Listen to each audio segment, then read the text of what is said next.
bring to you Dr. Rishi Teir.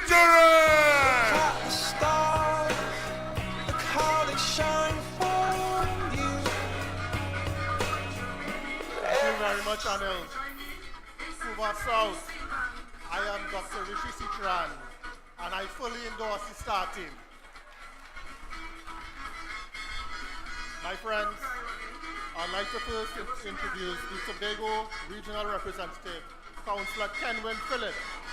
Councillor Phillip is the present chairman of the Sandy Grande Regional Corporation, serving as the councillor for Manzanilla Fishing Pond since 2016, having been elected 3 times. He is the former Youth Affairs Officer and Elections Officer of the Komoto Manzanilla Constituency Executive, with over 15 years of service to United National Congress. Councillor Kenwin Phillip.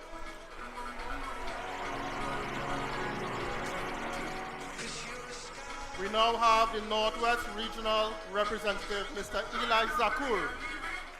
Eli has been a successful businessman with over 20 years of management experience. He has served on the board of directors of Udicott and then Swimcall. He holds an MBA, a Master in Laws, and is also a qualified commercial pilot. He has represented our party at the general election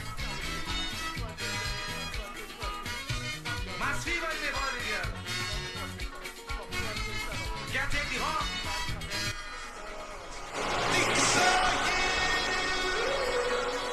We have now the South Regional Representative, Councillor Shanti Budram. Shanti has been a stalwart of the UNC, known for the Shanti Brigade. She has served as a local government councillor since 2010, vice chairman of the Penal Davie Regional Corporation, having served as South Regional Coordinator since 2010, forming dozens of party groups throughout South Trinidad. Shanti Budram.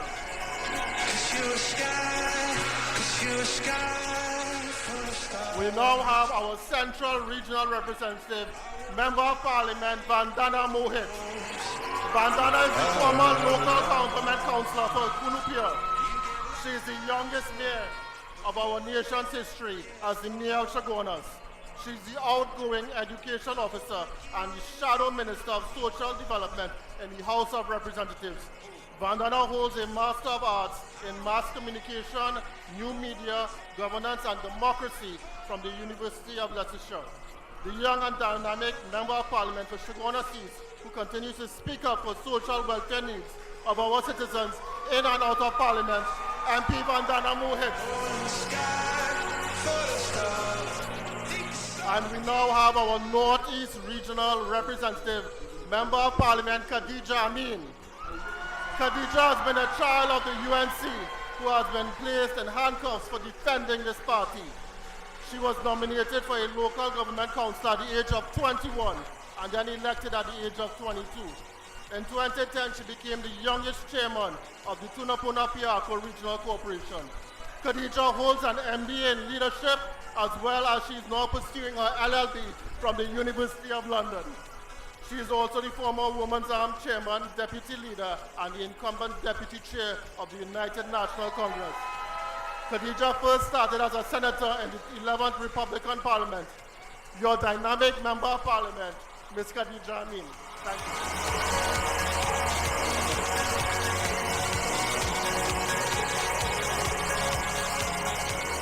And that's our first batch of winning candidates.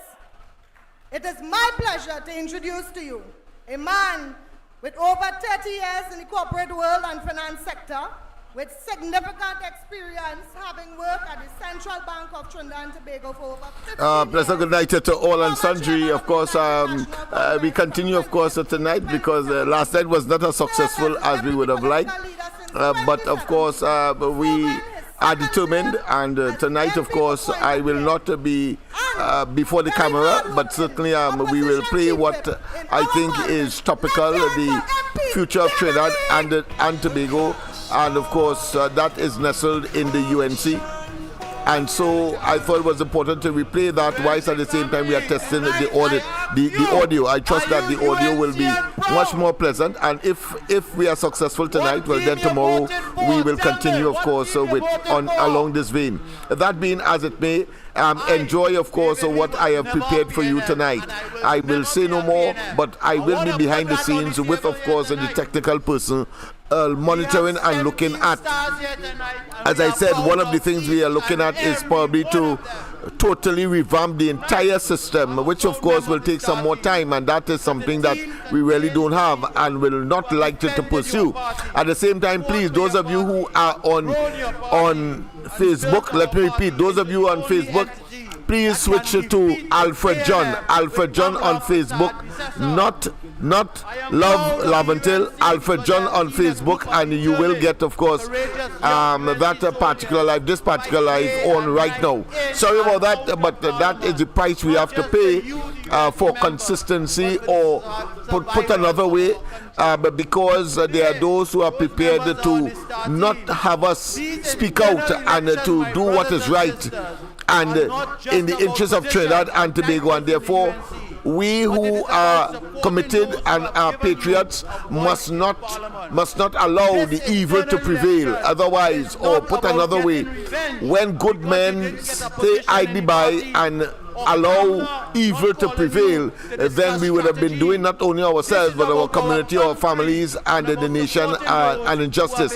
And I, Lennox Smith, am not prepared so to do. So go to Alfred John, ALFRED, Alfred John, JOHN now, and those of you who are on Facebook, and you will see me there. Of course, I will take your calls in the background. I have no difficulty with that. We will engage in healthy discussion as we attempted yesterday, but was not as successful as I would have liked to be.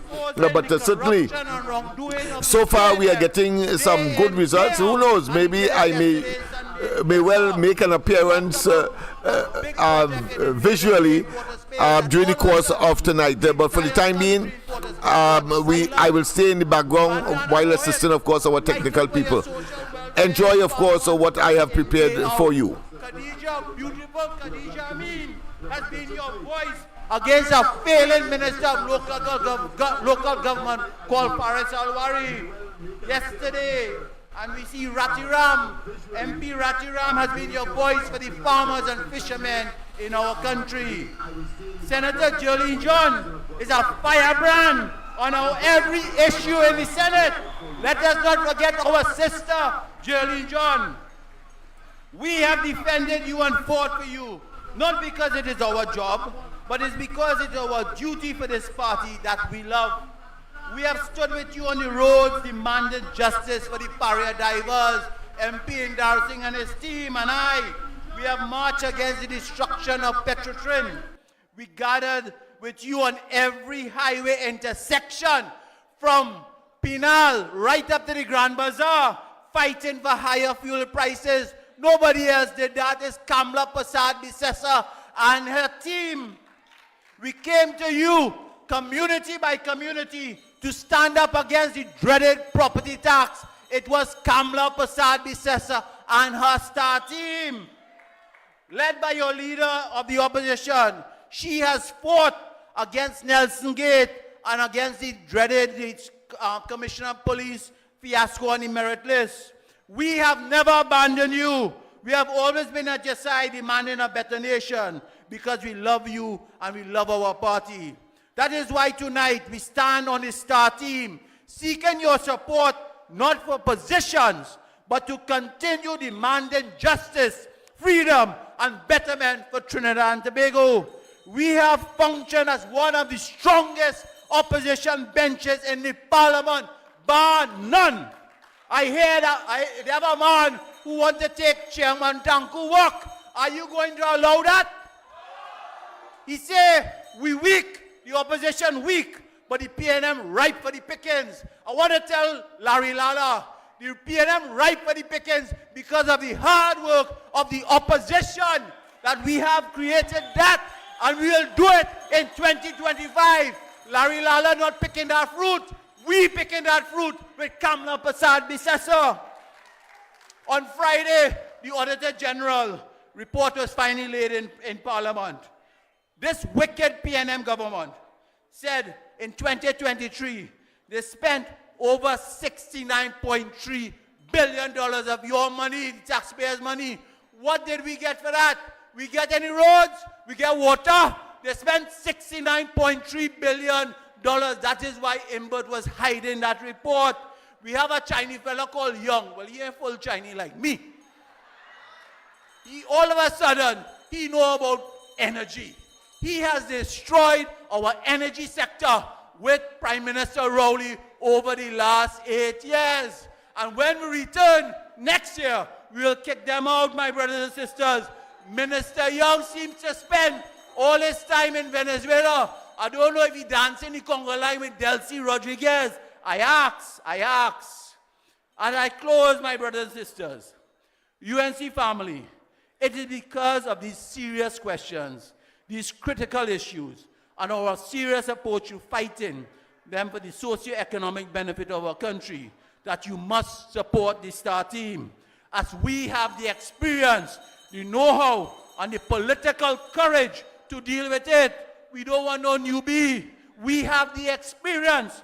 Do not feel you can separate UNC business and national business from national affairs. National affairs because it is business for the UNC. As a team, this group of members stand on a track record of doing so day in, day out. That is the STAR team. Tonight I call on our membership. Do not allow the power grab by some who want to go off their lane to make you believe that your party is not strong.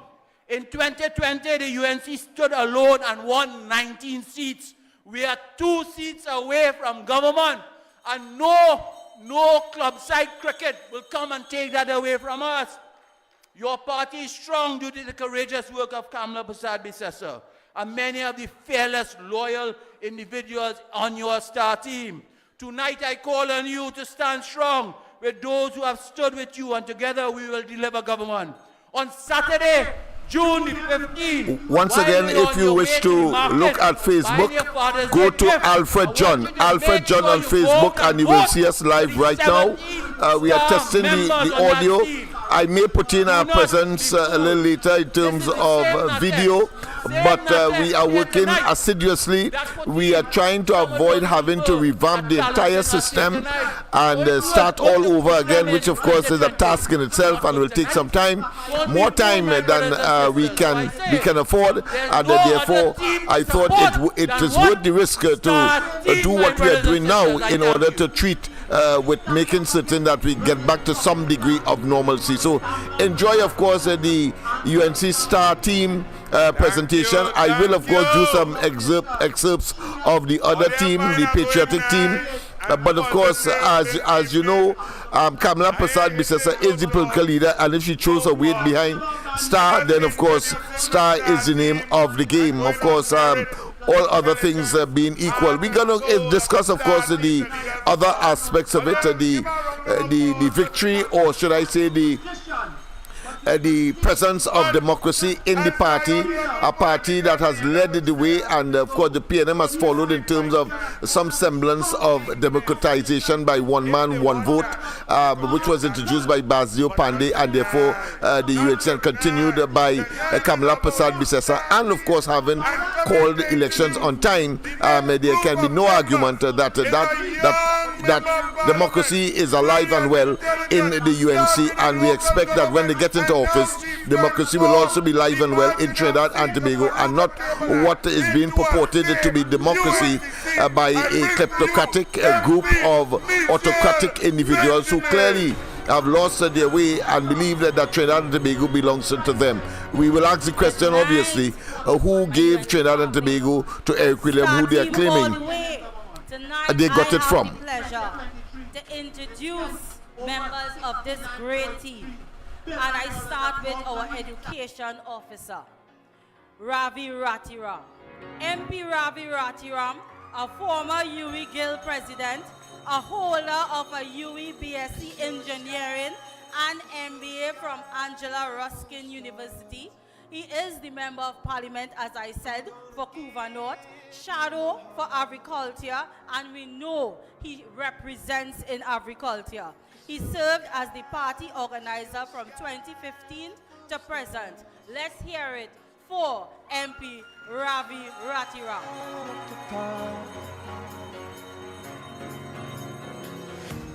I now have the pleasure of introducing our star team member for the International Relations Officer position, and that is no other than Wilfred Nicholas Morris. Mr. Morris is pursuing an MBA in Oil and Gas Management. He achieved a certificate in Parliamentary Management and Administration. Former Commonwealth Youth Ambassador and Commonwealth Youth Parliamentarian. He was elected Youth Prime Minister in the Guardian Media's youth election in 2015. Let's hear it for Mr. Wilfred Nicholas Morris. I now have the pleasure of introducing our treasurer. And this is no other than our alderman, Viliana Ramutarsing. And I have the honor of introducing this prolific businesswoman who makes Faris Al-Walri shiver. Let's hear it for her again. She's a committed servant of this great party for the last 30 years. She serves as a UNC alderman in the San Fernando City Corporation. Let's hear it for Alderman Viliana Ramutarsing. I now move on to our election officer. And again, that is my parliamentary colleague, MP Arnold Ram. He holds a BSc in Electrical and Computer Engineering from UWI, an MBA from Harriet Watt University, and is also qualified he's also a qualified practicing attorney. He served as the research officer for the UNC from 2010 to 2015, then served as policy and strategy officer of the UNC from 2015 to 2020. He's a former guild president of UWI. Let's hear it for our Member of Parliament for Couva Central. I now have the pleasure of introducing our research officer. And this is former Senator and my brother, Sean Sobers, attorney at law. He's a brilliant young attorney who graduated from the University of London, practicing over a decade with a focus in civil and commercial litigation. And I could tell you from our experience in Murga Tableland, he has a knack for doing community work and helping those that cannot afford legal aid. A dynamic defender of our rights who served as an opposition senator in the 11th Parliament, represented our great party as our general election candidate in San Fernando West in the 2020 election. And he's our outgoing policy and strategy officer. Let's hear it for our brother and attorney, former Senator Sean Sobers. I now have this pleasure, and I must say everyone will be in full support of this next star team member. And this is our policy. I have not mentioned the name as yet.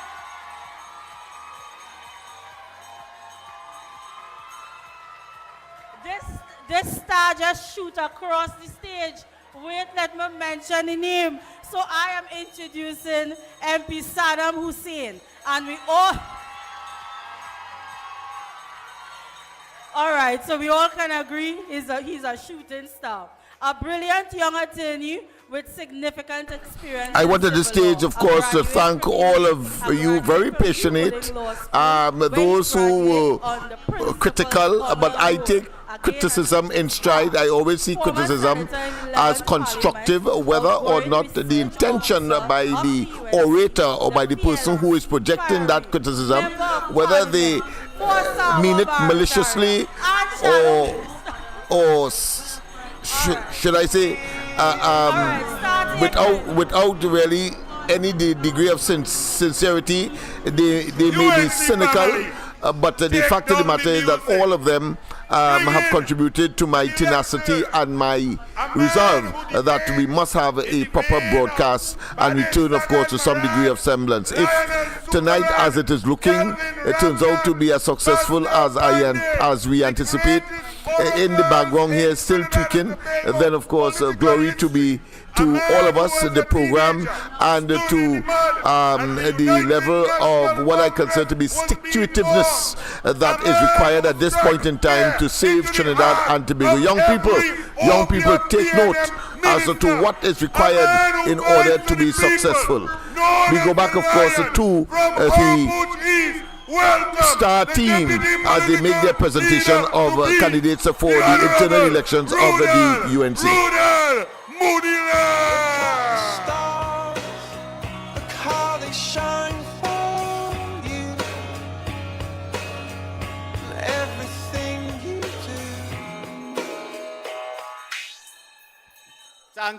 Thank you very much, Senator Anil Roberts, who tonight is doing the impossible, I believe. I don't know when he will explode on the stage as this evening progresses. The Honorable Kamla Prasad Bisesa, political leader of the United National Congress and the next Prime Minister of the Republic of Trinidad and Tobago.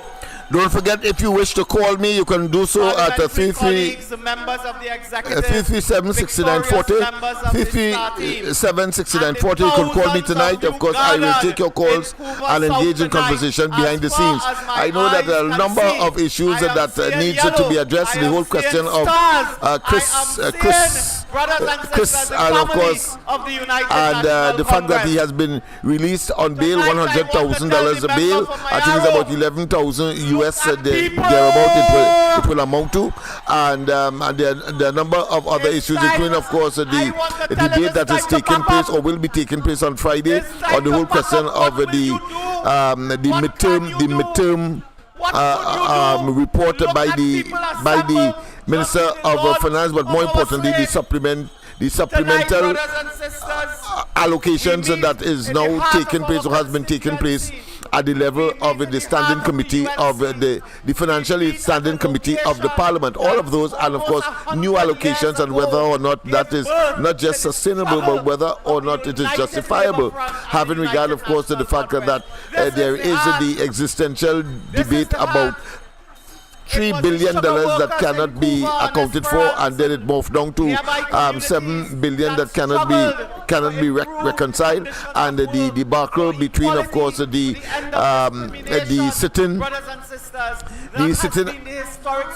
Auditor General and that of the Minister, the Attorney General, the Central Bank, and of course the Ministry of Finance and the government in general, and that committee that was set up to of course investigate that entire affair according to the court and how they interpreted the entire exercise. So a lot of issues to be addressed. We will do so frontally at the appropriate time, but let us make certain that the system is working, and so far it is holding out. I trust that it will do so henceforth. So please call if you can at this time, 337-6940. I will pause the video in order to address that. Never such a decision. This election is being held before its time. In fact, I will be robbed of a week of being deputy political leader. I will be robbed of a week. The time is not yet for internal election, but they were calling for internal election and made that the centerpiece of a campaign. That is like people who want a barahi, but the child is born yet. Huh? You could have a bandara before the funeral. They were calling for something. You're still laughing. They were calling for something before its time, brothers and sisters. And tonight we launch our campaign, our slate. We take proud. Tonight is an explosion of democracy. This is what the United National Congress was born for. We are the party of struggle, of fight, of revolutionary change in this country. And as a speaker said earlier, when you come into the Gael to fight in a UNC election, you have to be tough. You have to be tough because no holds barred. But that is our democracy as well, of which we are proud. We are very proud of that. Brothers and sisters, tonight as we celebrate our democracy and we invite you to support us, I want to say when I see the people here tonight, we will beat them by 10-1.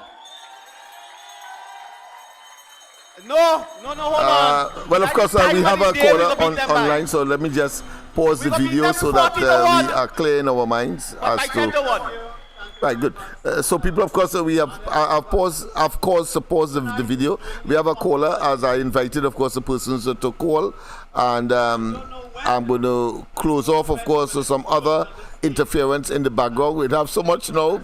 Things are just waxing warm inside of here. You wouldn't believe how much work went into making sure that we are on board and that we get, of course. If you wish to call me, you can do so at the feel free. All right, so we have that. Good. Right. So now that has taken place. A lot of confusion inside of here, but of course it's all in good spirit. Pleasant good night. Welcome, of course, to the corridor transformation. Of course, we are testing the audio. I just want to hear from you first. How it is sounding out there first and foremost. It is sounding perfect. Last night it did start off perfect, but it was moving a little faster than the audio, than the video. Okay, good. So I trust that tonight we will get it right. Okay, good, great. Thanks very much. Of course, that is, the kind of expenditure that I was prepared to expend on this thing. I mean, it has gone way past what I budgeted for, but I am so enthused and so, committed to this thing that money is irrelevant at this point in time. What is important is the salvation of our society and our people. 1.5 million, minus, of course, if Rowley and them want that, he and his team, they could go in the Gulf of Paris as far as I'm concerned. But go ahead, my friend. First thing first, Mr. Lennox, the harder the fight, the sweeter the victory. Yes, indeed. That is a very good philosophy with which I could identify with. So the fight you're fighting there, it could be a wonderful victory. Yes. Mr. Lennox, I'll listen a little bit in the parliament, which we was talking, we was having a discussion with the field engineer who is managing our money. Yes. Right? Yeah. And I hear him now bringing something like he wants to, he and the PNM government wants to, like they want to take away the subsidy from Ministry of Health. Yeah. Based on what he was saying, we were saying based in a nutshell, but he tried to soften it up, but people with understanding, with wisdom, knowledge and understanding, and that use it, will understand what he's coming from. Right. Right? Yeah. And when you look at that, it gives me enough credit, enough understanding to know that the government is broken. They mismanage our money in the last 9 to 10 years, and there has no money. So they're finding innovative ways in order to cut certain things in order to pay the bills of the country. Yeah. But everything they do, they are attacking the poor and vulnerable. Yeah. And that is the administration we are dealing with. And it still is going to have PNM people coming to say that he's doing the right thing because he had to deal with the country business. But it's affecting you as an individual. So you're following, you're a blind follower. And you don't care what happens. Once your party do it, it's right. But the same party you say that's right, tell us there is no right way to do the wrong thing. Magnificent. And they are finding ways, they are finding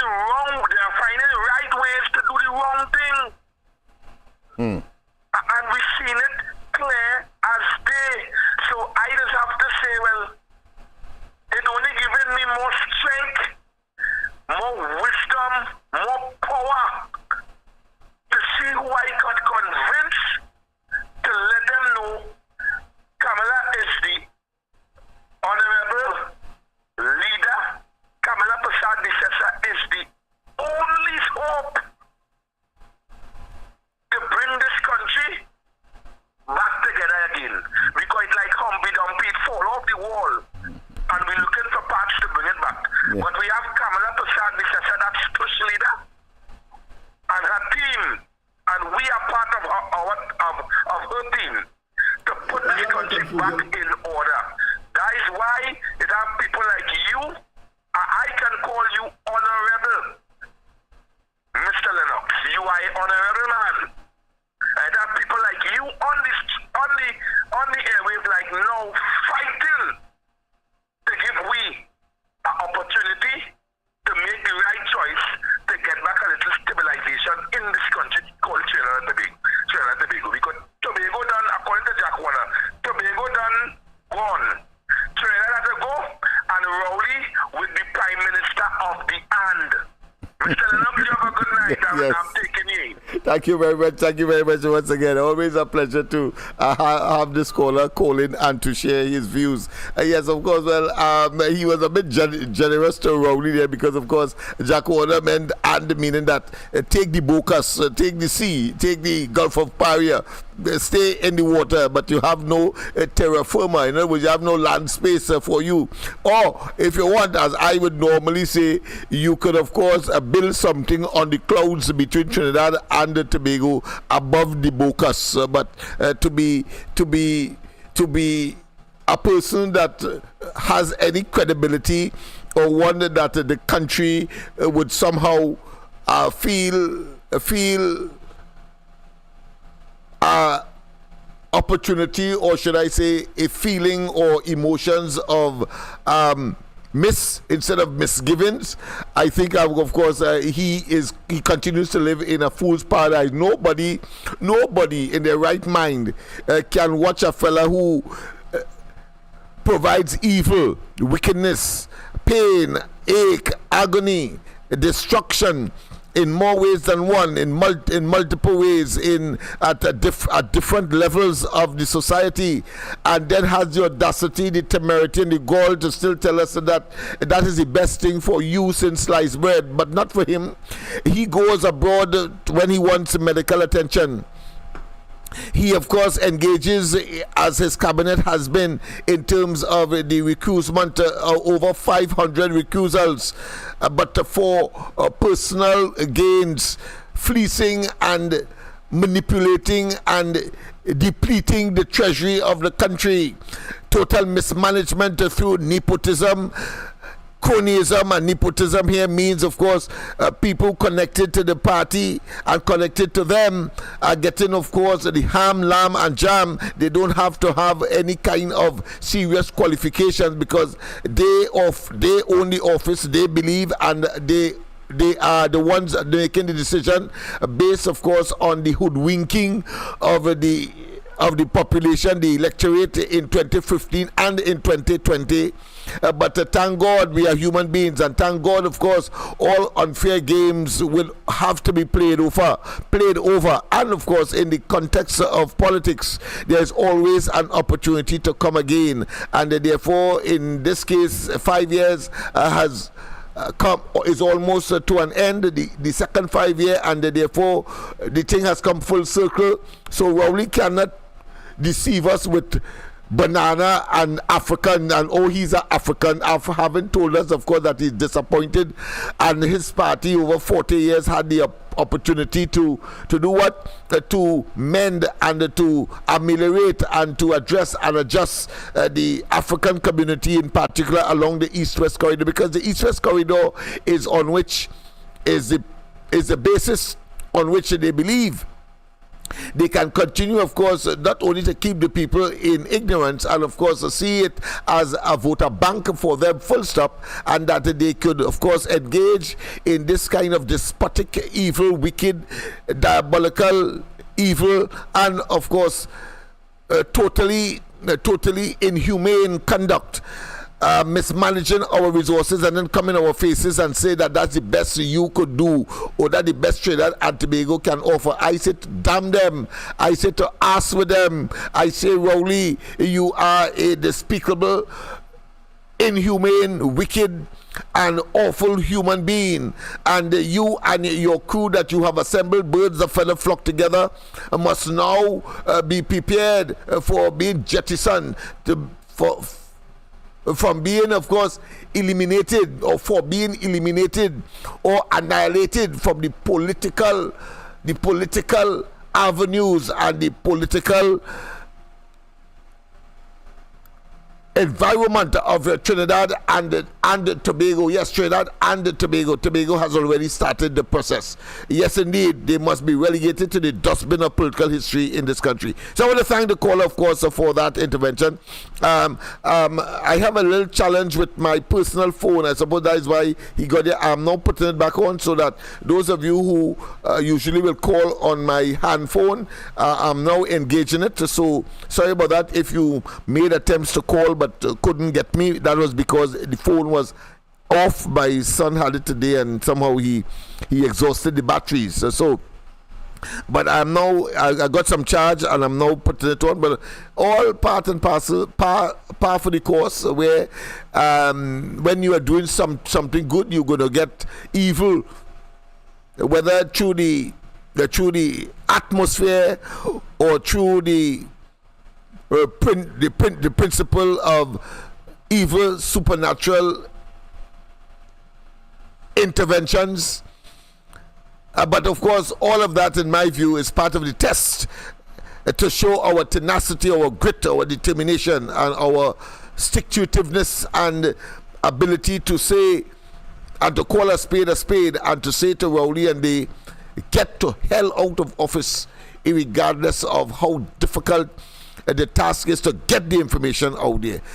So in the meantime, as I said, that particular hand phone is back up and running, and in the meantime, of course, I am going to resume that presentation by the UNC Star team. Oh, we have a call coming in, so I will take that before we resume. Let us go straight to that particular call. Let me go straight to that particular call. All right, let me see. Pleasant good night. Let me see. Oh, I get it.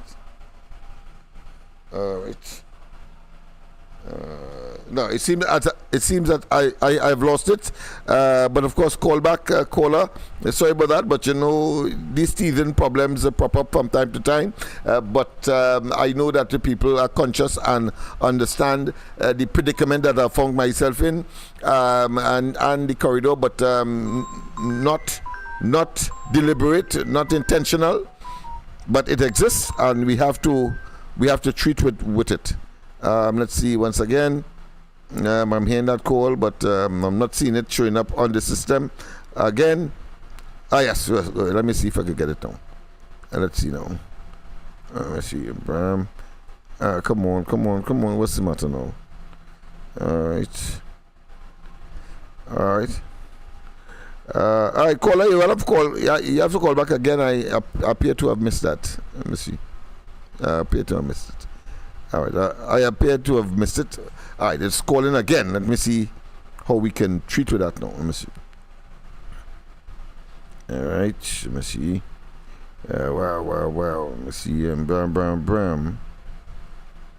All right, let me go now. Let's go now. Answer. Right, let me see. It looking good, people. Let me see. All right, good. Let me see. All right, so just now let me just get a hold of this thing. All right, good. All right, pleasant good night. Welcome to the corridor. Hello? Yes, welcome. Hello, good night. Yes, good night. Yes, welcome to the corridor. Yes. Go ahead. Yes, listen. Yes, we live in an insane country. You heard the Minister of Finance talking in the Parliament yesterday and saying that he have intentions of stopping the health services of this country where people pay health surcharge and all these things. Is people in this country going mad? Well, it is said that power intoxicates and make men giddy, but they have introduced a different or another definition for madness or power. When mad people take honorable office, this is the consequence: total madness. Are you getting some? You can tell me you bring this country into a state of poverty. Right, you can't tell me that this country has state of poverty, right? And yet at the same time, we this place is crazy. You're breaking up, boy. You're breaking up. We have $102 billion in debt. You're breaking up, bad boy. I hear that kind of. You hear me? I hear that kind of muffled noise in the background, like how the light was sung. I wonder if it's the light going on too. Okay. Listen back.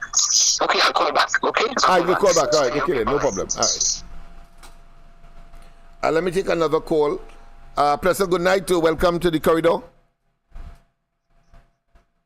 Good night. Welcome to the corridor. You're on the handset.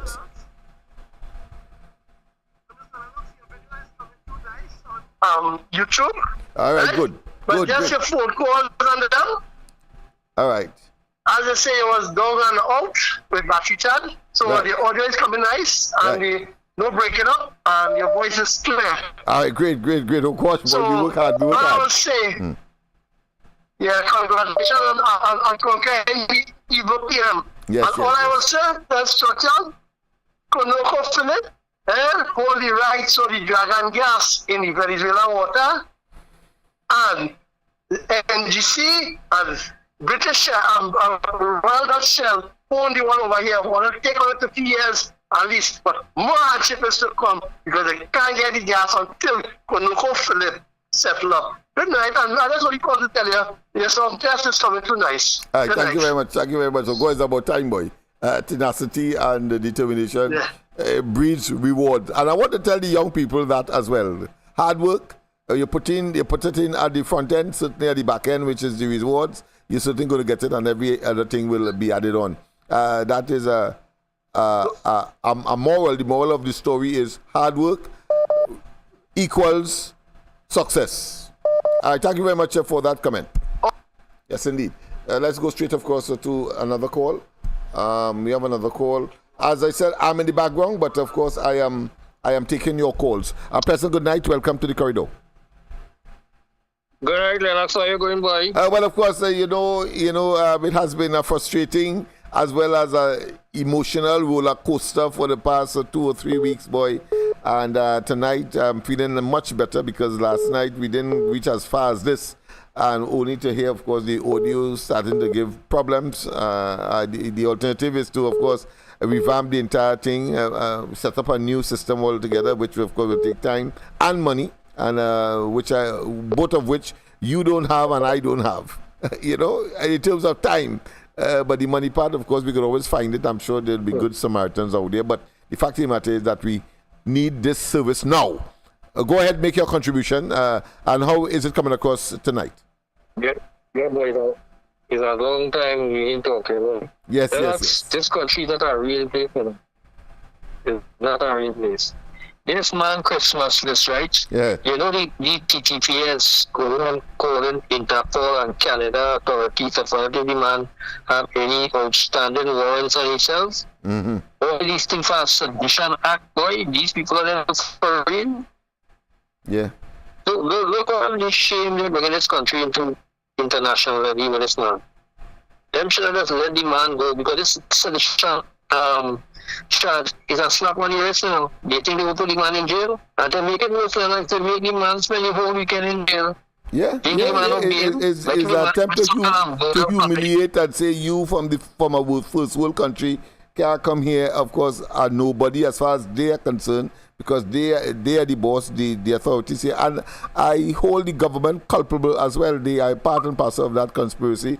I was shocked that the DPP found himself in the center of this entire sordid affair, because they have not, of course, catered for the international repercussions on every continent that is known to man.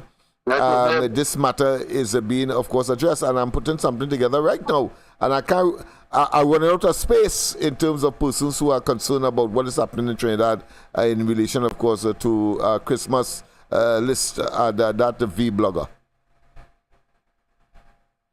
And it's shameful by PNM government, because somebody there that made the gesticulation to go and arrest this man. And I think this little Rasta man, because he like to call people names. He don't end up, in a conference when you see people getting killed, but I see him in the hospital. And remember, they say in Lennox that all crime is a health issue. Yeah. Right? So that's why probably criminals going in hospital and shooting because they reach there. Well, we said that when they're pointing bullets at you, all you do, you get to the nearest health center or the nearest pharmacy. But in this case, they went to the nearest hospital, and three persons ended their days on earth as a consequence. So not even there. So everything they tell you as a remedy has been falling down, and that they are consummate failures, and of course they seem to be cursed, really. And this wicked Hines, he will come and say that all these criminals have no respect. Yes, Hines, you're right about that. They have no respect for you and another, because they come in and committing crime with impunity now, because you put that woman back there and you are failure by yourself. So failure is trickle dumb and trickle D. So the criminals see all as failures, and they have no respect, so they can commit the criminal acts.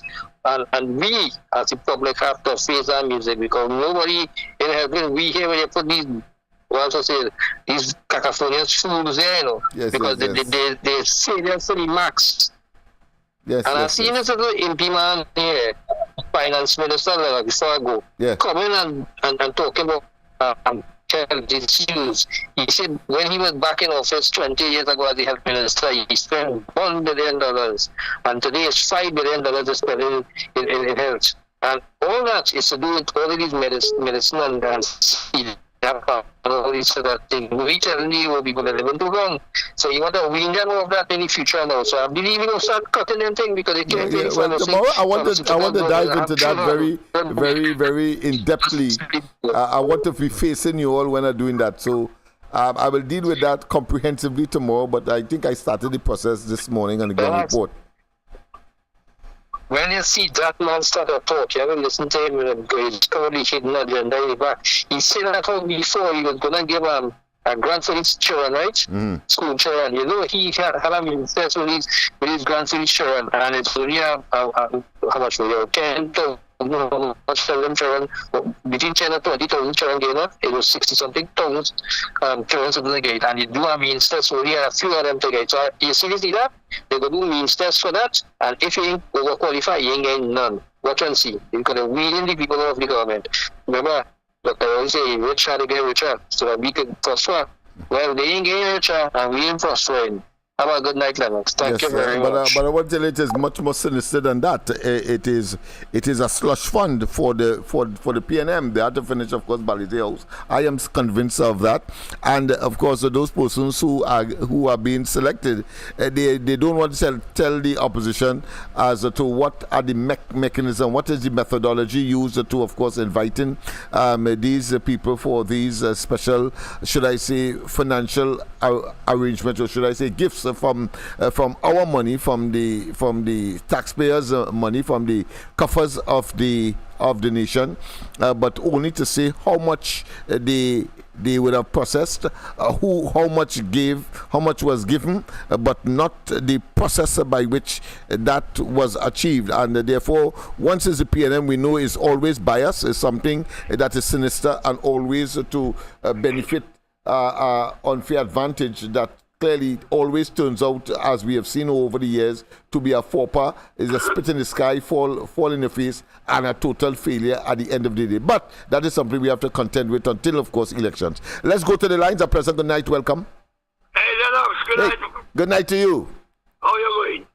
Well, of course, I'm feeling much better now. At least the audio has not let me down tonight. Last night I was boasting. I ain't boast tonight, but I see that it has kept it true to its what I expected last night. So let me not say more. Yeah. There wasn't boast. You only man that boast was Muhammad Ali, and he gave a knock in cheat, yes. And I am no obviously Muhammad Ali. So let me shut them out and eat my biscuit. Yes. Yes. Right, but first thing. Yes. I want to congratulate Alan Ramlogan for getting that appeal for the Yes, the Auditor General, because the Court of First Instance shoot it down and say that that the authorities had the right to so do and all that. They're not looking at the independence of or insulating the independence and respecting the independence of the Auditor General's office, having regard to its constitutional imperative. Let me put it that way.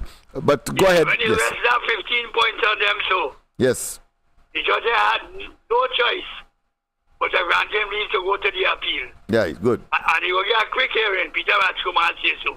Right, great. So congratulations, Dan and Ram Logan. And no matter of fact, Lennox, a lot of Donald Trump supporters, of which I am one. Yes. If Donald Trump did take Dan and Ram Logan, you know, in that case in America, easy. Well, yes. That seemed to be the way to go.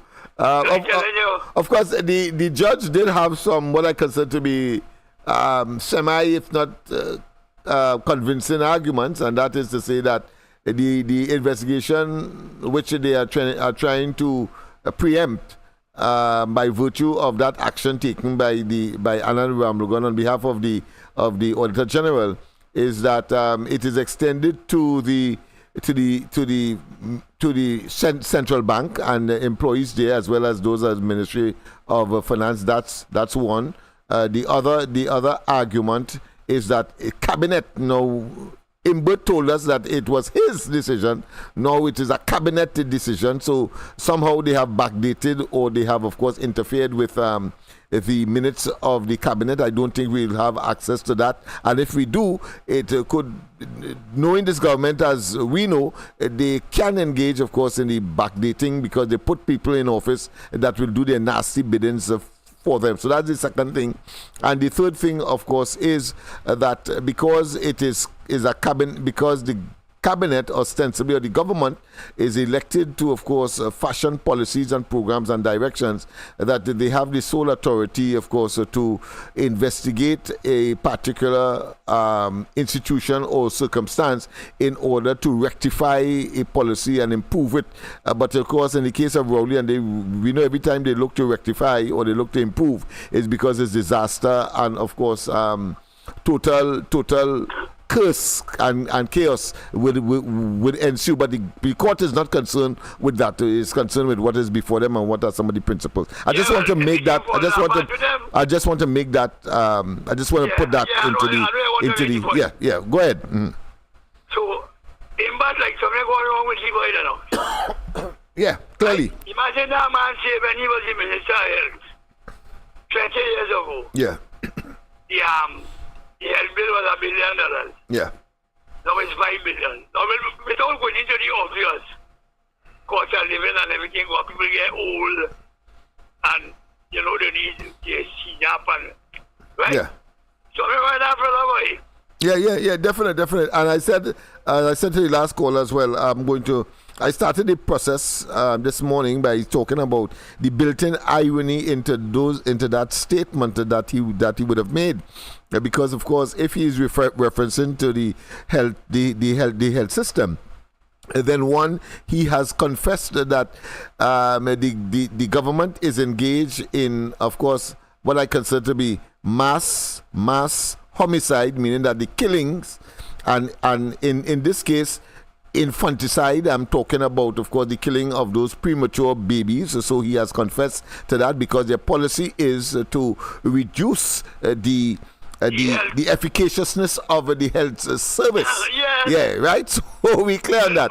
But what the other irony I've picked up is that over the last two budgets, for example, health got the highest allocations as far as budgetary allocations is concerned. So if that is the case, and people are complaining that the system is dysfunctional, then it means therefore they probably are engaged in either thieving the money, one, because they had increased, one, and two, hiring people that are mediocres and persons who really and truly are charlatans and cannot make make the grade, or the circumstance and condition of work is such that people are not giving of their best. And to me, all of that tantamount to a murderous escapade, which the government must take responsibility, and therefore this is a murderous administration. Quite apart from the other things that we can reference, like the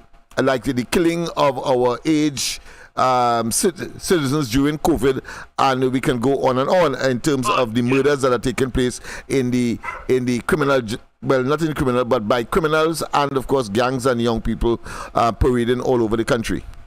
But yeah, I want to say, go ahead. Maybe when he was in minister, he was 10 years old. Well, yeah, right? I mean, these are jokers, you know. They have turned out to be hilarious theatrics in individuals whose humor knows no limit, and really insulting to the average intelligent person and not so intelligent person in this country. You just have to have common sense, and you will see there is a bunch of asses we have purported to be government in this country. But yeah, my point I will have you know. I say maybe you was about 10 years old, right? Yeah. To talk about I mean, it's so obvious that there is a piece of crap for you talk. Yes, obvious, yeah. It remember a movie called Paint Your Wagon. Billy Marvin? Yes, I will look for it. I will look for it. You know, you have a way of giving me the movie of the night to cool my head a bit. Yeah. Clint Eastwood was a boy. Yeah. Call him a virgin. Right. And the Marvin came by one of these hotels and he tell the woman, say, look, I give you the boy, give me back a man. Maybe he must now come of age, you know? Yeah. Maybe he now come, but of course, one that is of a senile nature, so maybe he aged faster than he thought. That's all I can say. He's total in a senile state. And he remained at 4 feet. Yeah, and remain at 4 feet, but a senility that gives credence to, or should I say, is consistent with a asinine statement like that. And but you look at the thing in the parliament on Monday, right? Yeah, I'm looking at it. Yeah, I'm looking at it. Yeah. I'm hearing him as well in these what I consider be convoluted and these intemperate. Intolerant attitude that he would have had, kind of hubris, a kind of superiority complex that he would have had, because I suppose because he is short, he has a superiority complex, but it is a complex. He has that, Yeah, of course, he has a superiority complex. Don't ask him this, don't ask him that. It's as if he's telling his equals in the parliament, all of them are there because of the will of the people in a particular constituency, and here it is, he will tell them, don't ask any question. Damn fast and out of place, this midget, stupid and asinine. Yeah. Yeah. Yeah, so you don't hear about them. Yes. So, they're not. That fella, but yeah, me wanna. The speaker had to put him in the place so much at times. Yeah, and she had to do it, of course, with a certain amount of finesse, and I suppose what I consider to be massaging his ego at the same time. But I mean, you ask a very simple question, yes or no. You have to go and say, well, look, there was no need to ask me that because so and so and so. How the hell you are the minister? They are the ones who are supposed to interrogate. That's the process. Why would you be part of a process and then, of course, treated with contempt?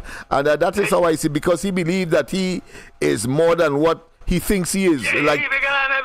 Because I remember very distinctly, which I would like young people to participate and to take note of these and to engage, because I remember I remember when the issue, and he was explaining, of course, in this puerile, incongruent, illogical way about the Auditor General and that dating, the single date for two different reports. You know what he was telling them? He was telling parliamentarians that, listen, or they probably didn't go to school and learn all the arithmetic well and so on, and therefore simple arithmetic will do so and so. So I am saying, well, one time here it is. This ass is telling the for the entire population to hear, other parliamentarians are sitting in the chamber or wherever it was, that listen, you can't check. But that whole debate was about you not being able to find $3 billion. Yeah, that's how I'm coming from. I mean, these fellas are jokers. That was happy backside on ancestors, you know. Yeah, jokers. So they try every trick in the book to try to wiggle their way, exculpate themselves from accounting and an inevitable jail. Kamala Prasad Bisasan, they obviously the ultimate is just to get there. We the population must put them there and let the investigations reign. But Lennox, if you are asking from 1 billion to 5 billion in 20 years, what percentage it is increased by? He can answer that, you know. No, and neither could he answer what was the size of the population and the incremental increase in the size of the population. Yeah, and the people, yes, and the GDP of Trinidad and Tobago over that period. And how come today we cannot have a GDP that could meet the expenditure that is required for an increasing population? He can't fathom that. All they know is to reduce in order to make themselves fat and their pockets limitless, while of course they impose pressure and pain on the population in general, the unsuspecting population. There is a lack of above average intelligence. Them don't have that, Lennox. Well, yeah, you see, that is asking too much. But you and I must, of course, convey that by way of our dialogue to the national and international audience so that will listen to the corridor transformation every night. But that's what we're trying to do here right now. That's right. That is what we are, in fact, doing, yes. Imagine he telling this figure if every 5 minutes somebody could intervene and talk the same thing. She said, yes. Yes, they can. We agree with that before. I don't know if you wasn't here. Yeah, so remember they love to change the rules according to their own dictates, but that is elements of dictatorial attitude, and in the case of them, total buffoonery. I'm telling this figure, we will have to change that. Yeah. Sure, you up and them go to Parliament. Yeah. This figure telling you like it is, and you tell you will have to change that. Just imagine that. That is the level of arrogance and contempt that they have for the system and the processes and the people that have been responsible for they being there. They believe that they are there because of their own self-perceived inability. I shouldn't say ability, but inability, but making it look as though it is an ability. And that is why they're there. They are going to feel the wrath. When they get it, they are cowards, you know. They are hollow. You know that. Yeah, so when they get that, when the table turn and they get some of what they were meting out to the people, you will hear them calling for all kinds of mountain to fall on them and big stone to fall on them, as their last days on this earth will turn to a total and absolute fiery misery. Well, you hear the next one, Heinz? Yeah, I hear them very attentively, yes, very attentively. Yeah, some mercy committee just come and now they're going to hang in. Yes. For public health issue. But we have quite a number of other persons trying to get in too, my friend. We can talk all night. I talk to them. But they're going from one to the next, Lennox. Oh, go ahead. Yes. Yeah. The next place is out. Yes. The next phase of this murderous, unintelligent, wicked group is out. Passport, like how they take away the man. Yes, indeed.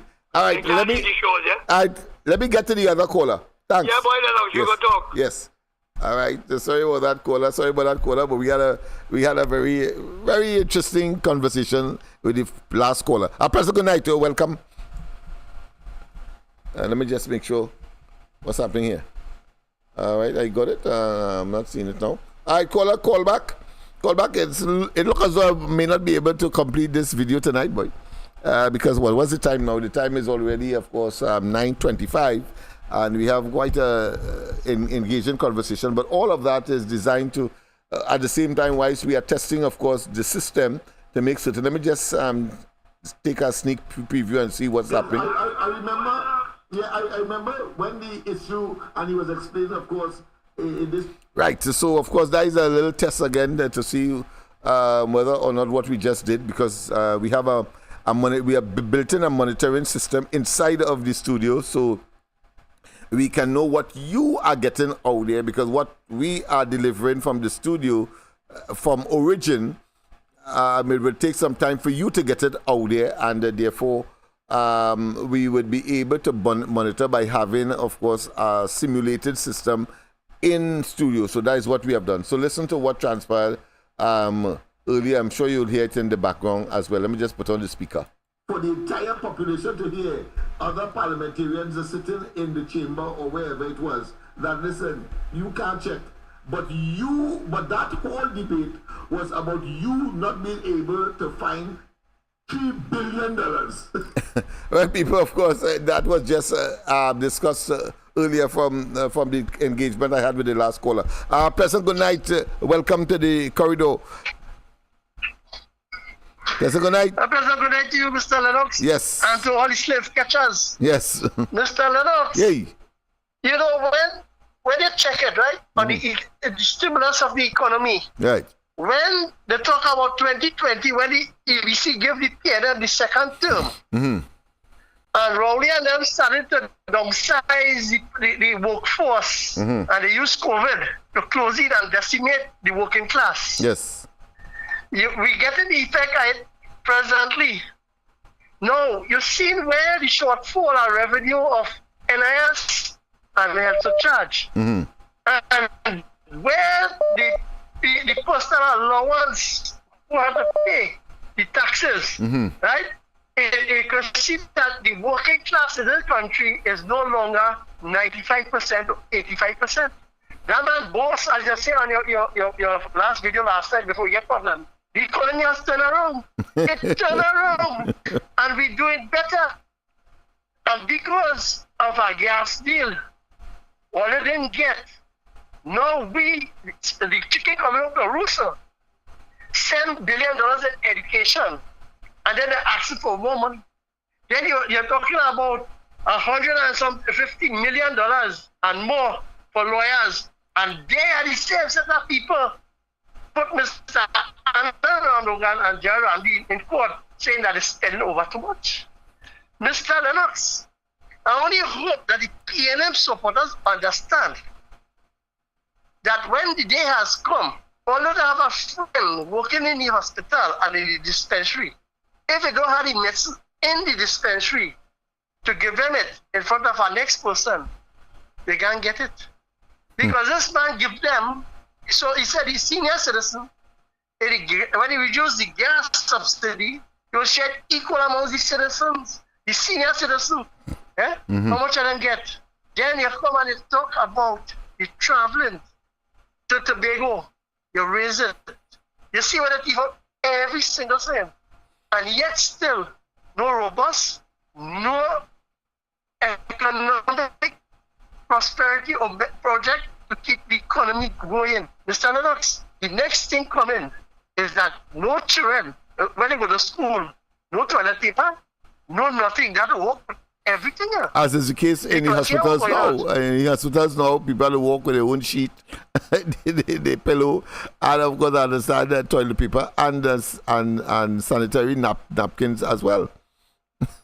So it's already here, and that is why one could safely accuse them of being a murderous bunch of insensitive, evil, wicked, and ruthless, self-serving individuals who clearly have no place in Trinidad and Tobago's society at this time.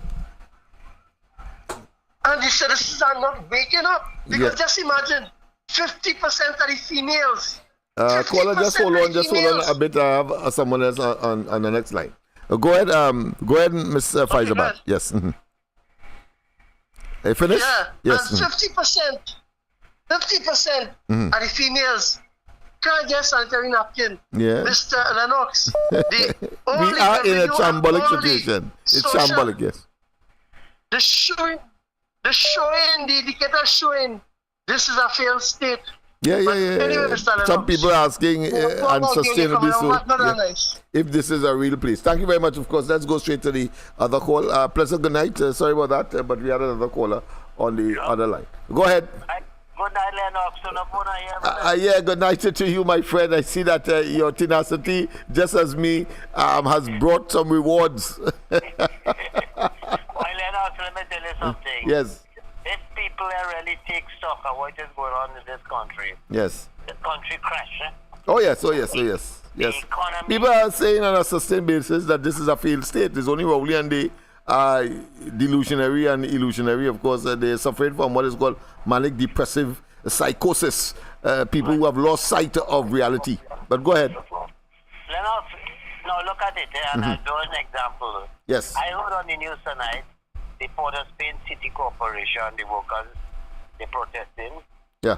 The Teir Regional Corporation, the workers protesting, not getting their monies and what have you and what not and things. Right. Lennox, I heard Fitzgerald and that dotish idiot talking about the crime situation in this country. That you won't get no investors and what not and things because of the crime situation. And how long people been saying that, you know?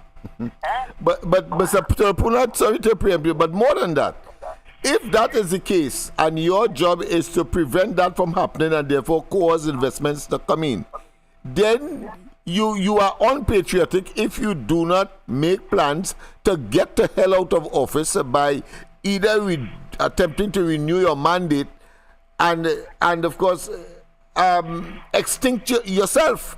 Why it is that you want to stay there and talk that talk without recognizing that you have a duty as a patriot, since you're so patriotic and you want investment and you are supposed to make it happen and it's not happening. You don't know that you have outlived your whatever usefulness or uselessness that you have personified on the people. Go ahead.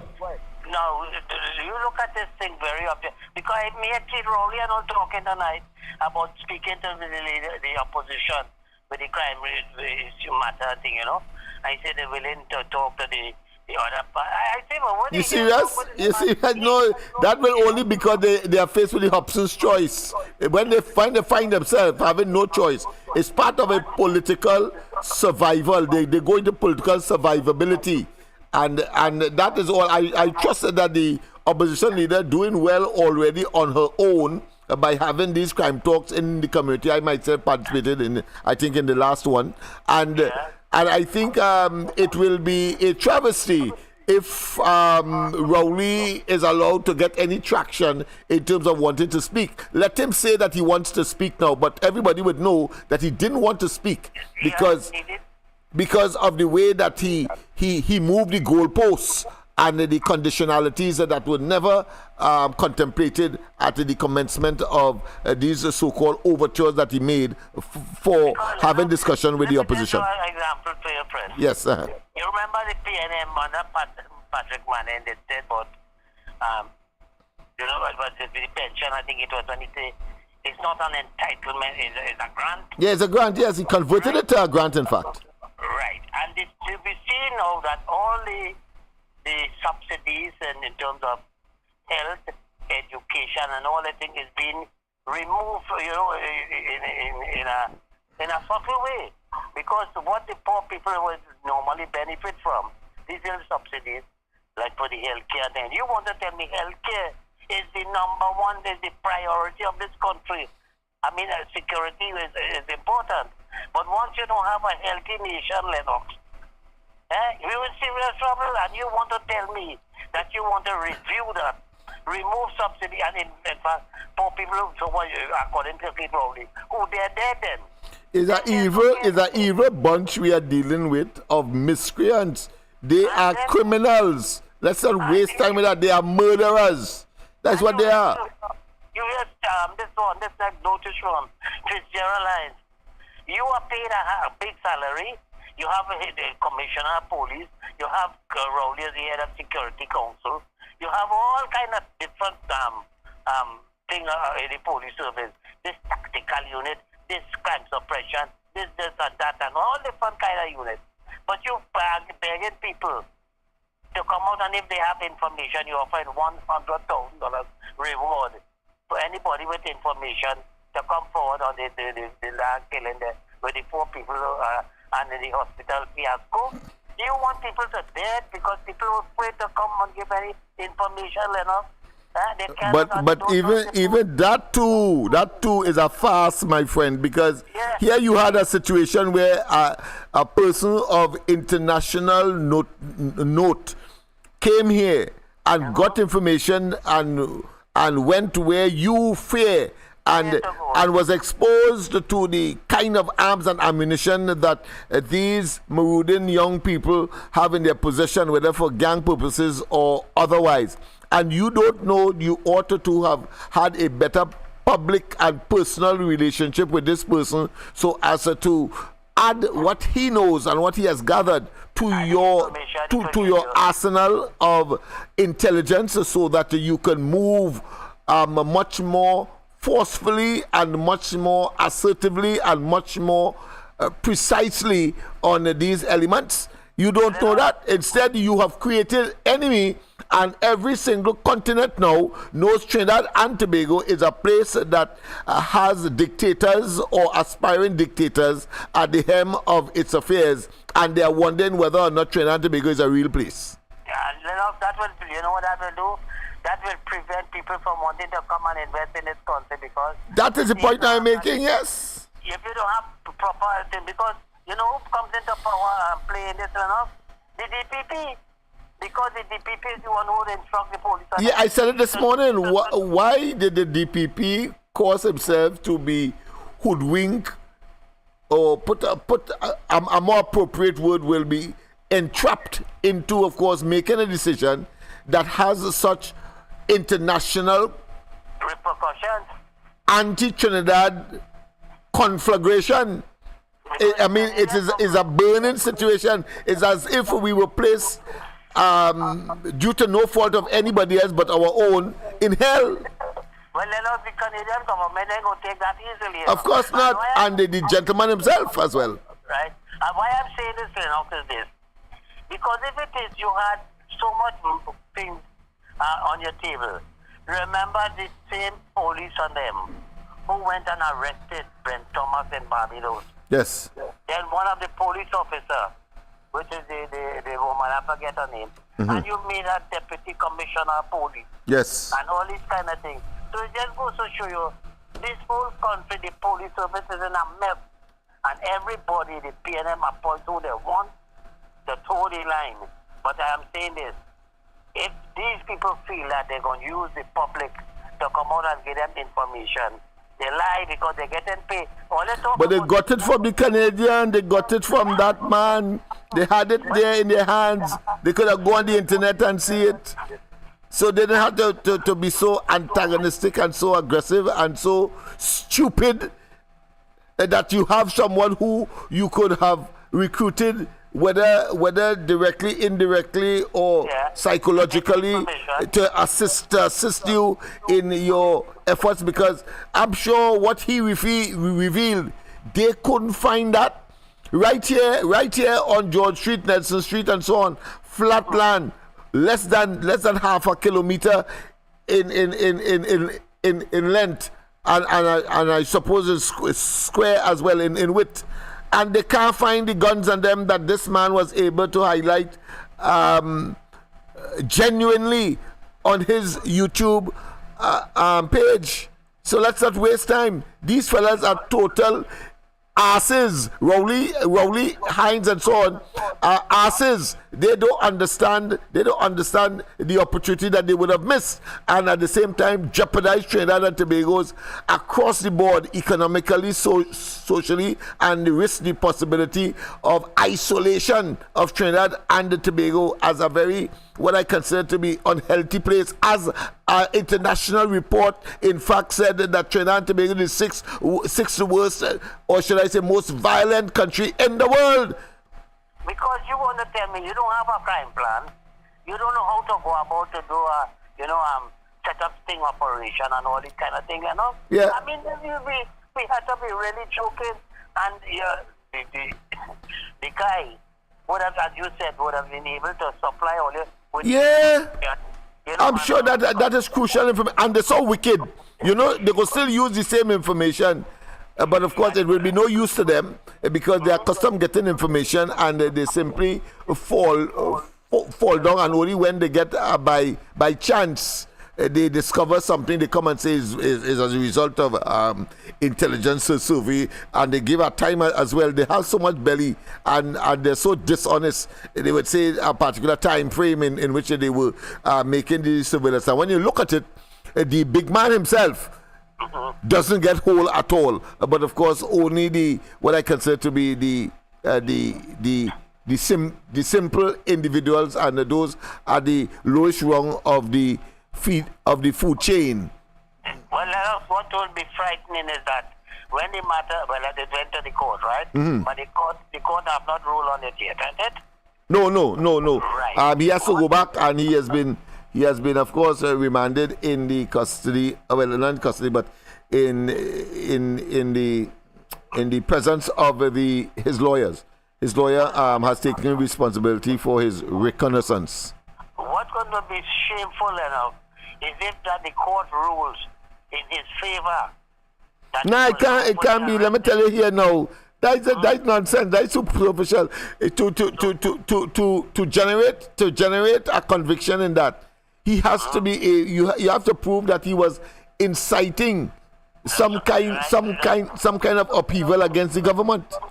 Where he flaming these people has generated that. What has he said to, of course, accommodate that? Gabubaka was closer to that than him, and maybe Watson Duke as well, and they were set free, as well as, of course, SEALs, who, of course, turned out to be a PNM, who initiated, of course, the day of policing, and he turned out to be a PNM from time to time. He is, of course, a temporary senator in the Senate right now for the PNM, and contested, of course, the Tabakit seat. And Lennox, you know, and then one of the charges, sedition. You have to be joking. Yeah, it's jokers. Because you know why I've said this too, Lennox? I listened very carefully to Kamala Prasad's sister when she told this police and them that if your life has been threatened by the criminal elements who's pointing gun or shooting back at you, shoot to kill. I see the president, one of the spokesperson for the Prison Officers Association. I see the Gideon, what the fella name is? Gideon Francis or something like that. And all these fellas and them come out and chastise Kamala Prasad's sister for making such a statement that I'm not conscious, alarmist and what other thing. Even some of these so-called crime, those criminologists, and I totally disagree, because Mr. Tampuna, it is clear that comprehension, it was not a subject that these people who are making these comments were top of the class of. Because here it is, Kamala Prasad Bisesa was clear in her statement. It has to be futuristic. She said that legislation to be when the Minister of National Security speaks, and when, of course, those so-called apologists for the PNM and for the nonsense that is taking place here speak. They speak in terms of the existing arrangement and the existing law. But she was talking about stand your ground legislation, which we do not have, and therefore when her party comes into government, as is inevitable, they will implement stand your ground legislation by having, of course, gone to the parliament and enacted as part of the battery of laws in Trinidad and Tobago. That is clear and conspicuous and pellucid. But no, in order to generate a bacchanal and to, of course, mislead, most important, mislead the population and those who may be sympathetic to the arseness that these people speak, they then, of course, converted to the existing circumstance, which, of course, is the reason why Kamala Prasad Bisesa said that the damn thing has to change, and, of course, we will implement or having seek and, of course, pass legislation for stand your ground, where of course these situations will not occur. To tell us that a man going and thief a mango and all that kind of nonsense demonstrate the level of plurality, and of course infancy that these fellas think.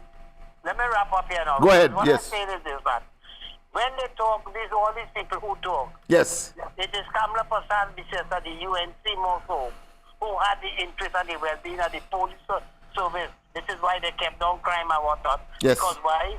They built more police stations, they recruited more police officers, and remember, they provide them with air condition cars. And don't forget $1 million to the family of persons who may have died in the course of their duty. And in addition to that, they gave them $1,000 in advance payment tax-free because the negotiations wasn't settled over that. So when all these blasted people want to talk and blast and whatnot at the UNC, they had the interest of the police service. That is part of the failing propaganda machinery of the PNM. It is now extinct, almost extinct. It is on its last day. It's like a shooting star. It is in the last stage of explosion and total darkness, resolving to the dustbin of political history. That is what that is about. Anybody talking that hogwash has to be sympathetic to a failing and a failed group of individuals who clearly has no relevance in Trinidad and Tobago today, and is forced here to be at the helm of our affairs today.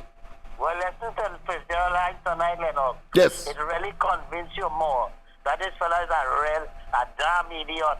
He dotish, because when he could talk about the legal firearms and whatnot and attack this woman, Nairi Afonso and all these people and the gun dealers and whatnot. Yeah, they have not proven that legal arms are used in these murders that they are concerned about, and among these warring gangs and the havoc that they are creating in society. They have not proven that. In fact, they proved to the contrary, that legal firearms are not used, but because of the volume, somehow they have a concern, but not focusing on the illegal arms that are being used to kill people across the board.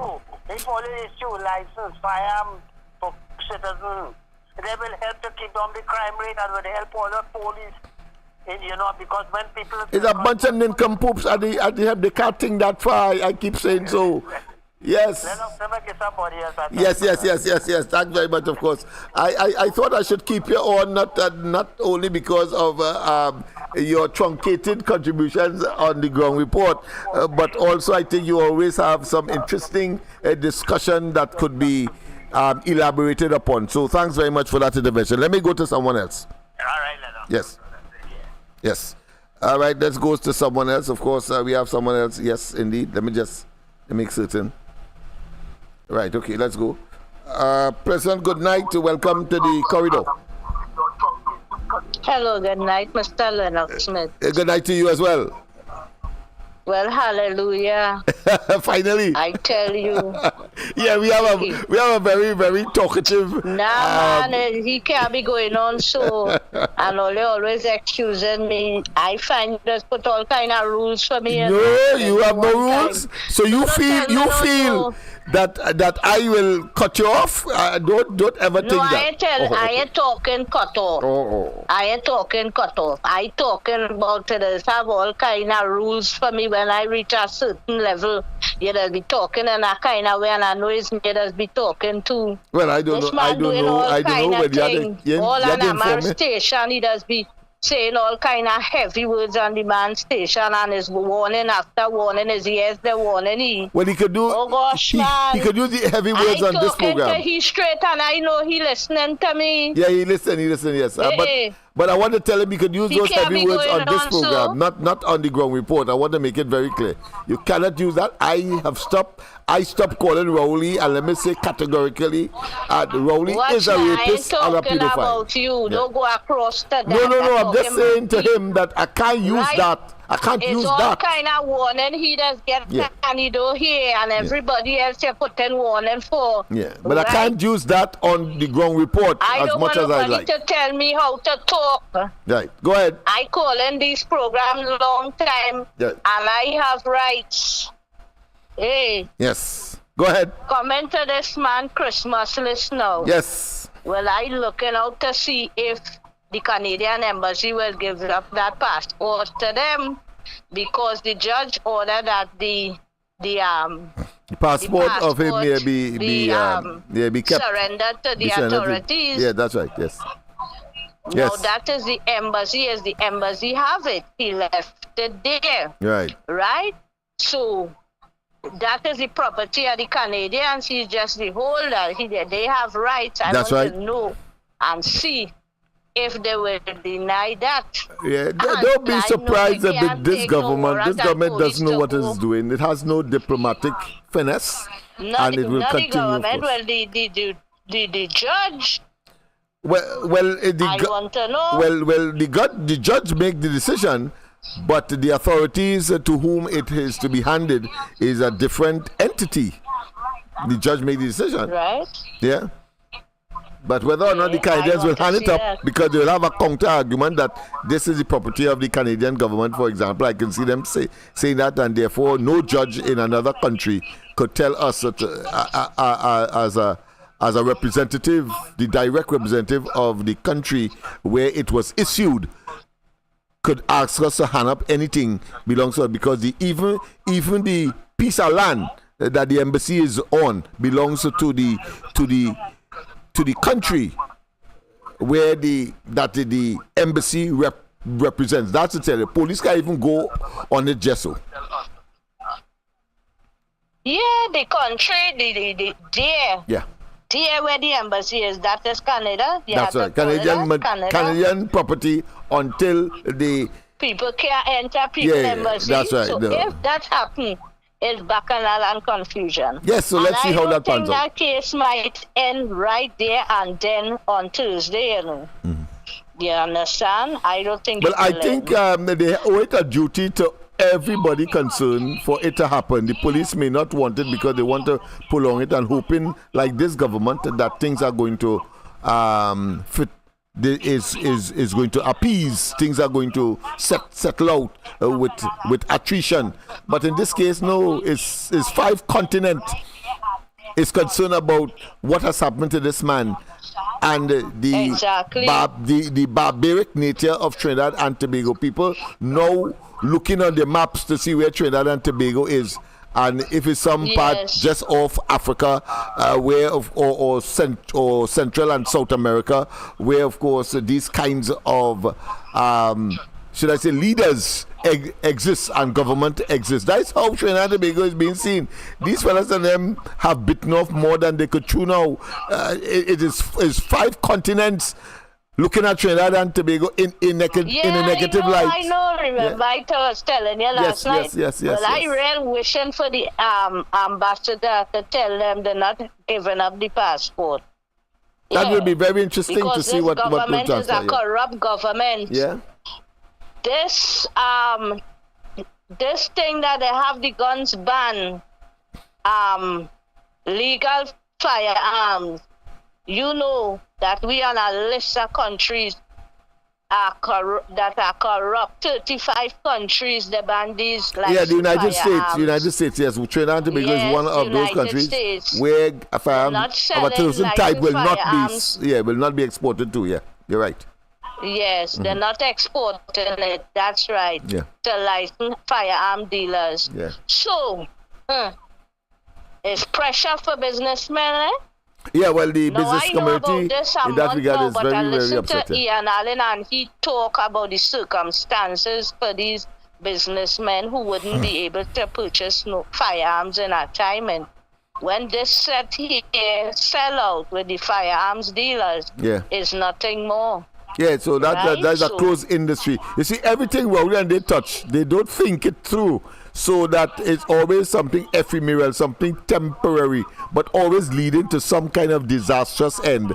And this is no exception, but both in terms of the attempt to say that the United States is responsible for the firearms, and you and I know that most of it really, the illegal ones, come in from South America. I don't want to specify. Don't say no South America. Don't say no South America. I telling you, it coming from Venezuela. So no way. Well, Venezuela is in South America, so I just wanted to make sure. Will be able to purchase it from the United States. Yeah. We will see how much comes. So that's a legitimate. From next year. So he closed down. He Rowley. Everything will come out in the light. Yeah, he Rowley, blaming the United States, end up closing down the arms and ammunition importing community in Trinidad in the process, while of course those illegal arms continue, of course, to find their way into Trinidad and Tobago, keeping the borders open, not secured, this next part, and you have a whole set of Venezuelans here. Yeah, go ahead. Yeah, I have to touch on this next thing. Go ahead. Look at this next thing. Venezuelans does have firearms. How much of them for the past 2 months they get catched with firearms and ammunition? Yeah. They have the connections and they continue to licensed firearm dealers, so they know to talk real English and have connection to go and buy firearms from legal firearm dealers. That is what they're saying, is illegal firearm dealers causing the guns on the street. They don't sell high-power rifles. High-power rifles is not allowed in this country. That's so right. And those people is not part of their license. Heinz talking a lot of bullshit. Of course. You understand me? Of course, and you need to tell them as it is, that they can't fool anybody. These reporters and thing, when this man talking, he caca, they're not telling them that, but here now Heinz or Fitzgerald Heinz, however the hell, I don't want to call him no honorable. In this country, tell him in this country, high power of rifles and is not allowed, and these are the type of weapons the criminal have. But Heinz and the question really is, to what extent legal firearms have made their way to those persons who are prepared to use it for their nefarious criminalistic behavior? And Heinz and they have not been able to give us any evidence or reference to that. They have not. But yet still somehow by some epiphany, by some magic. Tonight, this is what the lady said tonight, Nairi Alfonso. That's right. On the part, these are legal firearms importers. Drugs. And next thing, on the seed-up drugs that they want to, emasculate, curtail, to prevent citizens from getting, where they want to stop giving the senior citizens, that will be a hard lash. But I know all that was coming, Lennox. I tell you, they have the weapons. Listen, now it's the health. Watch me. I always know they will come with the health. They start to corrupt everything with the health sector. But it's not just that. It's not just that. They come out with it full blast, Lennox. Yeah, but listen to their logic. Why you think they start with ordinary households? Households are not businesses, first and foremost. Households will have people with fixed salary, basically. They're the hustlers and the people who may have variations or the little small business, but mainly they are fixed salaried people.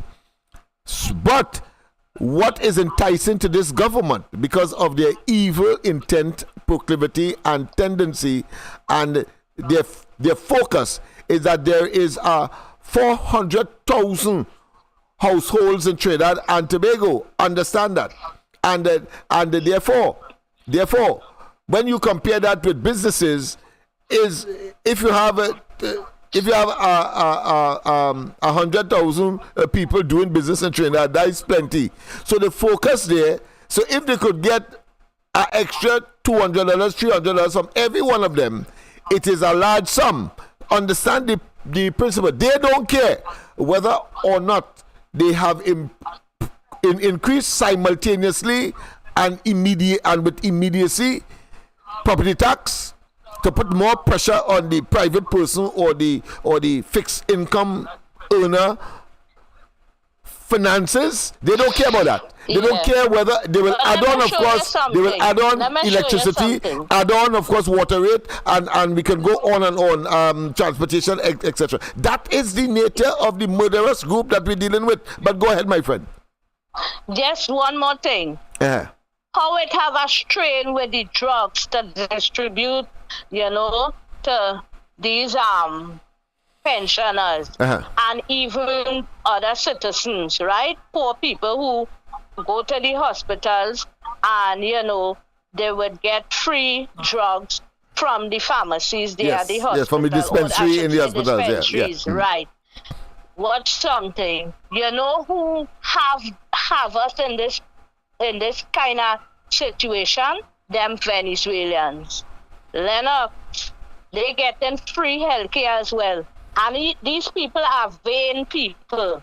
They like themselves a lot, right? If they have a pimple on the face, they run to the doctor. They get a simple rash, they run to the doctor. They bounce the toe, they run to the doctor. Everything. Yeah, but you have to agree, so Miss. Yeah, but you have to agree, right? that was caused by the government's policy. Well, you can't blame. I'm not blaming them. Okay, if I was them, I would be doing the same thing. I know it's the government. Yeah. I know it's the government, right? So I'm not blaming them at all. The government facilitated that. With them here in this country, it put a strain on us. And these are simple things they could attend to themselves, spend the money at a pharmacy, but these people, their hand tight. Right. Their hand tight. And who blame them? Nobody can blame them. You would do the same thing if you're in that situation. Watch me. In other countries in the region, they don't want them in their place. This is what I'm saying. Right? But the government today in Trinidad. Give me a chance. Go ahead. Presidents in other countries in South America, right, just talk out about the pressures with these people in the place, with the health, crime, and everything. But this wretch that we have here, right, he going to beg for their president, right, with the sanctions. Nobody in business with them with the sanctions. They just ask that this man have free and fair elections. He don't talk so at all. Right now elections coming and he ain't talking and saying that he would like them to have free and fair elections with observers and to release the political prisoners. He ain't doing that. Everybody know how he does move. If these people have free and fair elections and think the country could fix back, the sanctions would drop if they let go the political prisoners. But no. And you have these people in we place here, they're doing all kind of things. It's because of them it have all this robberies and all of that. Because you say to pay them $100, pay these people $100, right? And it have who love them and they leave out the people who was here before. We here long time, them now come. And it's a whole strain on the NIS, all of that. They don't pay NIS, so how it could have contribution? Everything inside of here that going wrong is because of these people that he have inside of here, and he encouraging this wicked man next door to reign. I overstay my time. I hear you, my friend, but it is nice that you realize that the onus is on the government. And what they are doing is a repercussion of what the government instituted. And that's the point I am making. At least we agree on that. All right? Have a good night. Yes. Yes, indeed, people. Of course, time is well spent. Let me just check again on the mic system that I have monitoring what we are doing now. Let me just hear myself again. They have not. But yet, still somehow, by some epiphany, by some magic. Tonight, yeah. This is what the ladies said tonight, real. All right, people. So we continue, of course, to not have any audio difficulty. I trust that it will continue tomorrow. I may have a program during the course of the day, so elated I am. But of course, rest assured that 8 o'clock will come tomorrow night, and we will be back. I will put in a presence so that we can now have a normal program to which we have grown accustomed. But let me, before I go, I cannot finish that video that I started because there was a thunderous and an avalanche of discussion that had to take place. We have not been talking like this with clarity and without the frustration of inaudibility. Now that we have it, I think we should take advantage. At least I have taken advantage of it. And but let me just, of course, play this particular video before, of course, we take our make our departure. Of course, it's now 5 minutes past the hour of 10 o'clock.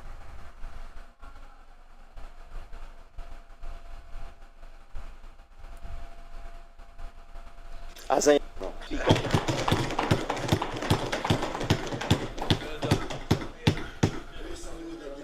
revenue collection is up, Madam Speaker. The economy is turning around. In fact, Madam,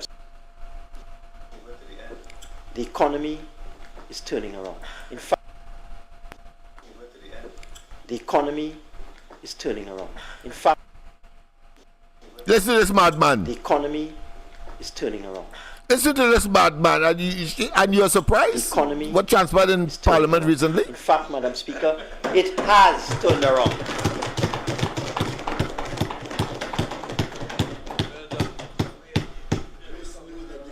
Revenue collection is up, Madam Speaker. The non-oil sector is growing, Madam Speaker. The energy sector is booming, Madam Speaker. And we reach a point as a country. You see, so that's the level of jackassness. That's the level of inaneous. That is the level of dotishness that we have pervading as minister and at times acting prime minister. And that is just a microcosm of what the entire government is all about. Theatrics, dotishness, and of course a level of charlatanism, meaning a bunch of quacks and opportunistic political parasites that have invaded our government and constitutionally, should I say, protected spaces, like being a minister or prime minister or a cabinet, the creation thereof. And we must see it for what it is. There is no getting away from it. And then they will come back, as was recently told to us, that things like the medical, or should I say the health system in the country must be curtailed.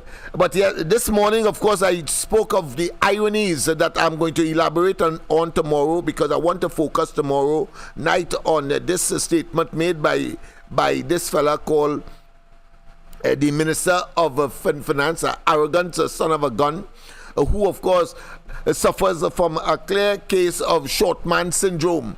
Want to play tall by talk only because he holds the office. As soon as they get out of office, if you hear them, I'm going to bring up a clip as well to show you when they're out of office what they will say. A bunch of cowards.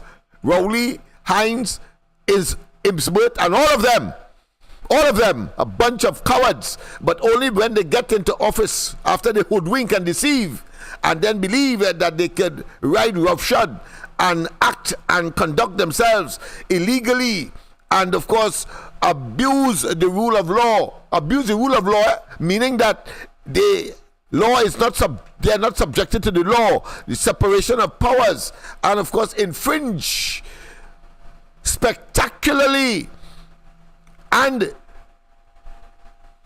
with a high degree of perceived impunity. They believe that they will not be caught Well, I tell them Kamla Prasad Bisesa and the UNC are better lawyers than them. We have seen that, of course, in times when they were in opposition, are talking about Kamla and have been able to beat the government to going forward, backward with the resources that they have at their disposal because they pretended to act on our behalf. And mind you, they are so conscious of their failure and that the profligacy and the waste that they have created in terms of legal actions in a still, of course, fairly independent judiciary that will regularly adjudicate against the government.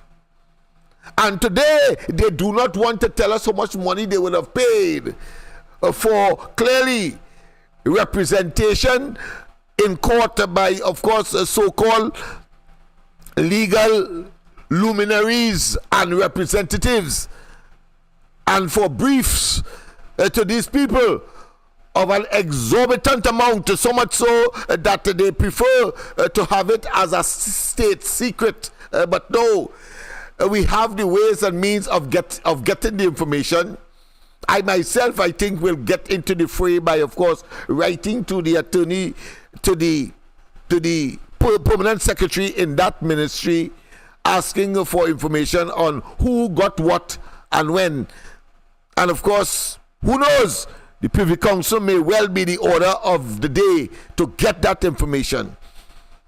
They are so embarrassed about their conduct and their acts that they don't want the population to know the millions, the hundreds of millions of dollars that are being spent on brief to lose. And only because they want to test because they are intoxicated with power. And power intoxicates and make men giddy. But what is most despicable and egregious, wicked and diabolical is that power corrupts, and absolute power corrupts absolutely. And these fellas and women are corrupt to the core. To the core, people. So why is he told us that the economy in one of his usual, what I consider to be Larry Joseph type utterances in the parliament, misleading the parliament, the population, etc. And then he comes back and says this. Where we're into a zone now where we just can't continue to borrow money to finance what is called recurrent expenditure. So there's a country where we're into a zone now where we just can't continue to borrow money to finance what is called recurrent expenditure. So into a zone now where we just can't continue to borrow money to finance what is called recurrent expenditure. Salaries and wages is recurrent expenditure. It's not productive sector. It's not capital expenditure. Doesn't create or stimulate economic activity per se. So that the point I am making is that right now we're struggling simply to pay current wages and salaries. That's the point I'm making.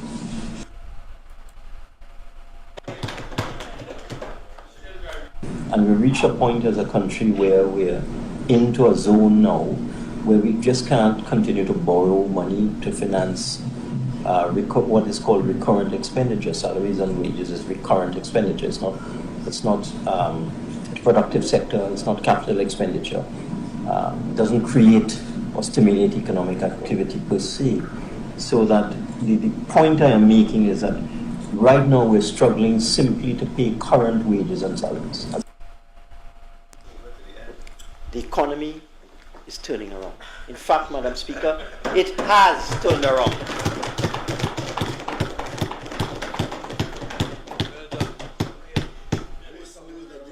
Revenue collection is up, Madam Speaker. The non-oil sector is growing, Madam Speaker. Listen to this buffoon. The energy sector is booming, Madam Speaker. Listen to this clown. And we reach it's not capital expenditure. Doesn't create or stimulate economic activity per se. So that the point I am making is that right now we're struggling simply to pay current wages and salaries. That's the point I'm making. The economy is turning around. In fact, Madam Speaker, it has turned around.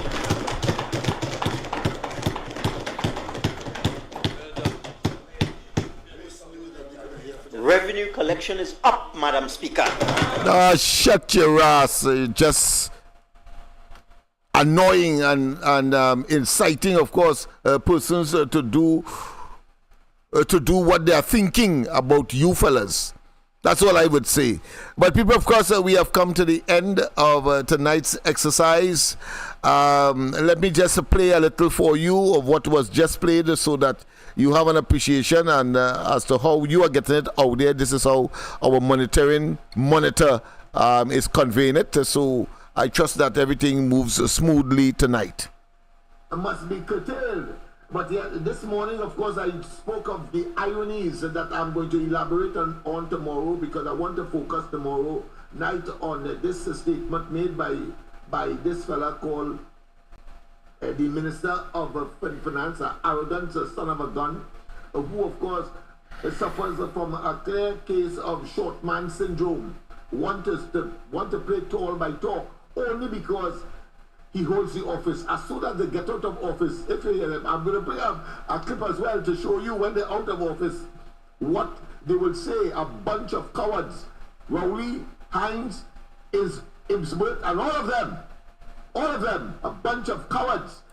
Yes, indeed, people, of course. So that would have been, of course, the replay of just, of course, concluded a part of tonight's program. Of course, I've taken that piece from the monitoring screen that we have in order, of course, to make certain that the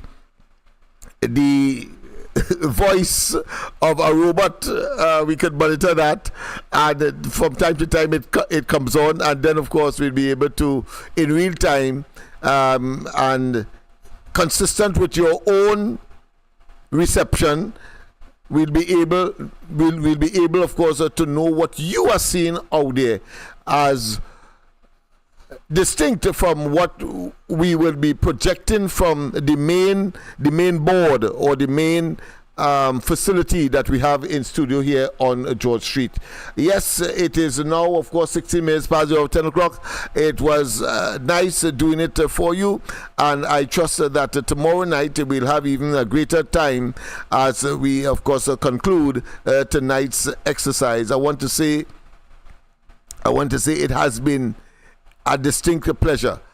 Have a wonderful rest of the night. God bless.